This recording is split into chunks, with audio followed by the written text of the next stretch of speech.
दिसंबर 2014 में ये जो आंकड़ा था 7.86 लाख आवेदक थे और फरवरी 2023 में ये आंकड़ा घटकर 6.46 हो गया।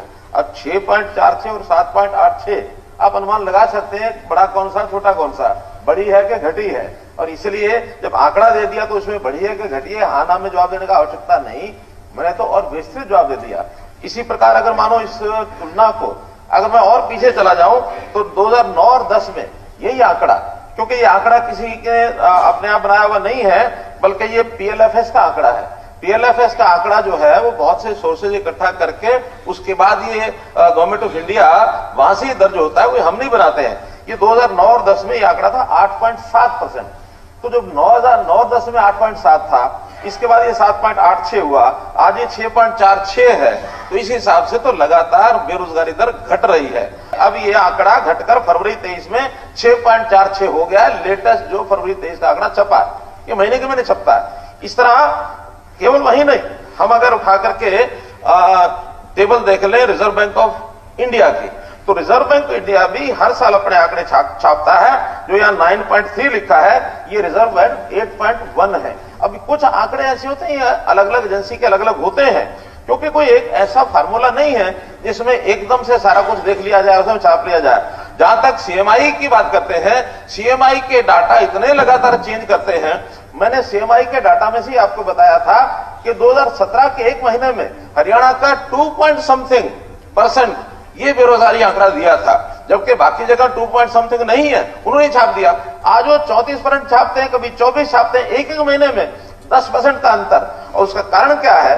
उनका डाटा सैंपल इतना छोटा होता है, 5000 का पूरे प्रदेश का डाटा सैंपल होता है।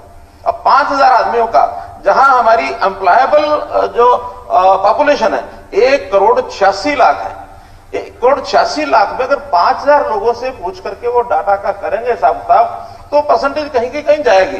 किस मोहल्ले में पूछा, किससे पूछा, किस वर्ग से पूछा, रास्ते में चलते हुए आदमी से पूछा, और फिर एम्प्लॉयड अनएम्प्लॉयड, इसका भी एक सेक्शन अगर हम अंडर एम्प्लॉयड का देखें, क्योंकि एक वर्ग ऐसा है जिसको एम्प्लॉयमेंट अपनी क्वालिफिकेशन के हिसाब से तो नहीं मिलता, उसको कम मिलता है, क्योंकि आवश्यकता के हिसाब से अगला ज्वाइन भी करता है।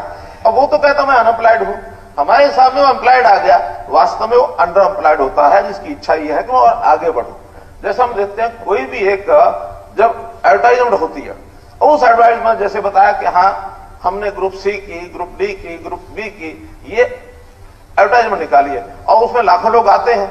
अब लाखों लोग आते हैं तो जो यानी ग्रुप डी की हमारी नौकरियां दी थी हमने 18,000, उसके अंदर हमको भी पता है कि उसके अंदर पोस्ट ग्रेजुएट लोग भी आए थे, ग्रेजुएट भी आए थे, लेकिन मिनिमम क्वालिफिकेशन तो 10वीं थी।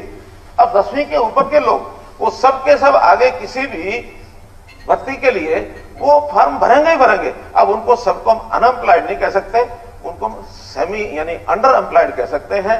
अंडर एम्प्लॉयड वर्ग बहुत बड़ा वर्ग है, लेकिन एम्प्लॉयमेंट के नाते हमने जितने भी प्रयत्न किए हैं, उन प्रयत्नों में